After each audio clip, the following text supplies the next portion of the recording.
안녕하십니까. 연세한강병원의 상지와 어깨 파트를 담당하고 있는 정형외과 전문의 김주영입니다. 보통 나이가 들면서 어깨가 아프면 오십견을 많이들 생각하시는데요. 병원에 내원하시는 흔한 원인 중 하나가 바로 오십견이 되겠습니다. 오늘은 이 오십견이라고 불리는 질환에 대해서 자세히 알아보고 또 치료법에 대해서도 이야기해 보겠습니다.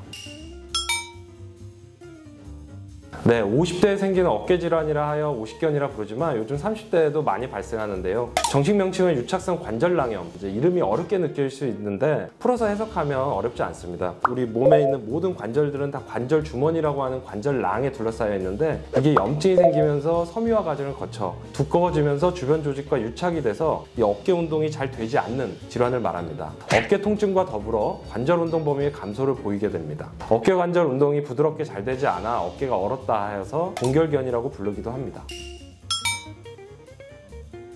주로 50대에 많이 생기는 질환이긴 한데요. 꼭 그런 것은 아닙니다. 요즘에 이제 젊은 사람들이 스마트폰이나 컴퓨터 등을 지나치게 좀 한 자세로 오랫동안 하는 생활 습관이 늘면서 30대, 40대 분들에게도 어깨가 굳어서 병원에 오시는 경우가 많이 늘고 있습니다. 이제 대중매체에서도 이제는 30견, 40견의 시대라고 표현도 하고요. 물론 30견이나 50견은 같은 질환입니다. 젊은 분들이 50견 이야기를 듣게 되면 놀라시면서 아, 내 몸이 50대의 몸인가? 이제 나이가 들은 건가? 라고 하고 걱정하시는데 꼭 그러실 필요는 없겠습니다.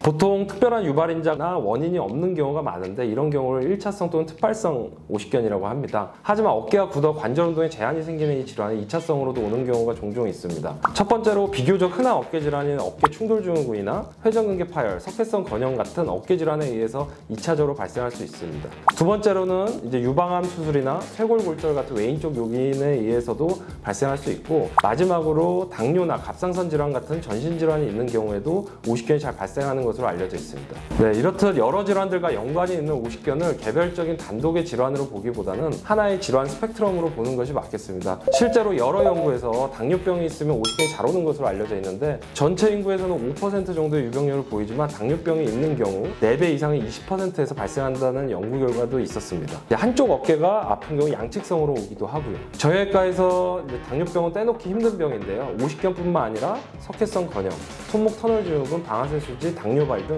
여러 질환을 유발하게 됩니다. 따라서 당뇨가 있으신 분들은 혈당 관리를 잘 하셔야 되고 스트레칭 등을 신경 쓰시는 것이 좋겠습니다. 네, 물론 병의 단계에 따라 좀 다를 수 있겠지만 어깨 통증이 보통 동반되면서 어깨 관절 운동에 제한이 생기는 경우 오십견을 의심해 볼 수 있겠습니다. 특히 팔을 위로 들거나 뒤로 돌리는 행동 할 때 통증을 발생하는데요. 일반적으로 이제 일상생활을 하면서 머리를 감거나 빗을 때 또는 위에 있는 선반에서 물건을 꺼낼 때 통증이 생기면서 팔이 안 올라가실 수 있습니다. 또 운전하다가 뒷좌석에 물건을 꺼내거나 화장실에서 변을 보고 뒤를 닦는 동작을 할 때 잘 안 된다고 환자분들이 많이 호소하십니다. 네, 하지만 오십견일 수도 아닐 수도 있습니다. 앞서 말씀드렸듯이 특별한 구조적인 원인 없이 발생하면 1차성 오십견이겠지만 많은 어깨 질환에서 관절에 염증을 유발함으로써 2차적으로 어깨가 굳는 오십견이 발생될 수 있기 때문에 증상이 지속되거나 악화되고 이게 낫는 것 같지 않고 그러면 정확한 원인을 찾아서 이에 맞는 치료를 하는 것이 중요하다고 볼 수 있겠습니다.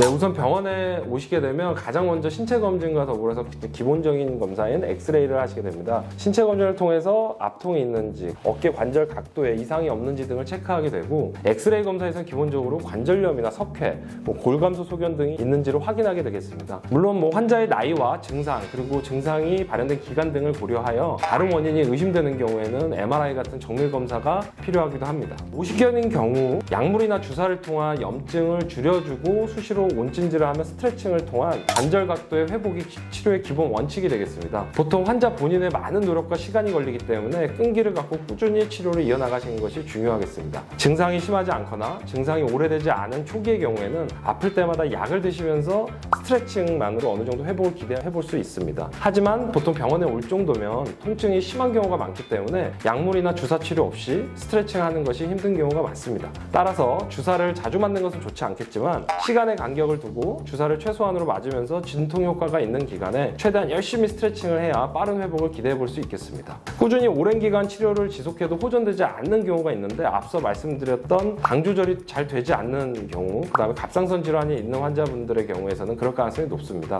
6개월이나 1년이 지나도 보존적 치료를 해결이 되지 않는 경우에는 간단한 내시경 수술을 통해서 해결이 되기도 합니다. 하지만 수술적 치료를 하더라도 꾸준한 스트레칭은 기본이 원칙이 되고 이를 습관화하지 않을 시에는 재발의 가능성이 있겠습니다. 즉 다시 정리하면 첫 번째 염증 제거 치료를 하게 되고 같이 두 번째로 스트레칭 치료가 기본 원칙이 되겠습니다. 오랜 기간 이러한 보존적 치료에도 반응하지 않는 경우에는 수술적 내시경적 치료가 필요할 수 있겠습니다. 네, 물론 그럴 수도 있지만 그렇지 않은 경우가 더 많습니다. 실제로 10년 정도 50견 환자들을 추적 관찰한 연구가 있는데 50% 정도의 환자들에서 지속적인 어깨 통증과 관절 운동 범위 제한을 보였다고 발표한 바 있습니다. 물론 어깨에 생긴 염증이 시간이 지나면서 줄어들어서 통증이 호전될 수 있습니다만 아무것도 하지 않으면 어깨 관절 범위의 각도가 회복되지 않는 경우가 많습니다. 이는 즉 관절이 굳어 있다는 뜻으로 당장은 아프지만 언제든지 이 굳은 관절이 염증을 일으켜서 통증이 재발될 수 있겠습니다. 따라서 통증이 없더라도 내 어깨 관절 각도가 정상화되었는지 꼭 확인해 보셔야 합니다. 네. 치료보다 중요한 것이 예방이라고 생각합니다. 최근 잘못된 생활 습관으로 젊은 연령층에서도 오십견이 발생하는 경우가 많아지고 있는데 평소에 앉는 자세라든지 일하는 자세를 똑바로 하고 스트레칭을 습관화하는 등 미리 건강한 생활 습관을 해서 질환 발생을 예방하는 것이 중요하겠습니다. 당뇨병이나 갑상선 질환 같은 전신 질환이 있는 환자분들의 경우에서는 내과적 치료를 잘 받아서 병이 심해지지 않게 하는 것도 중요하겠습니다. 증상이 지속되면 전문의와의 상담 후 치료 방향을 결정하는 것을 권해드립니다.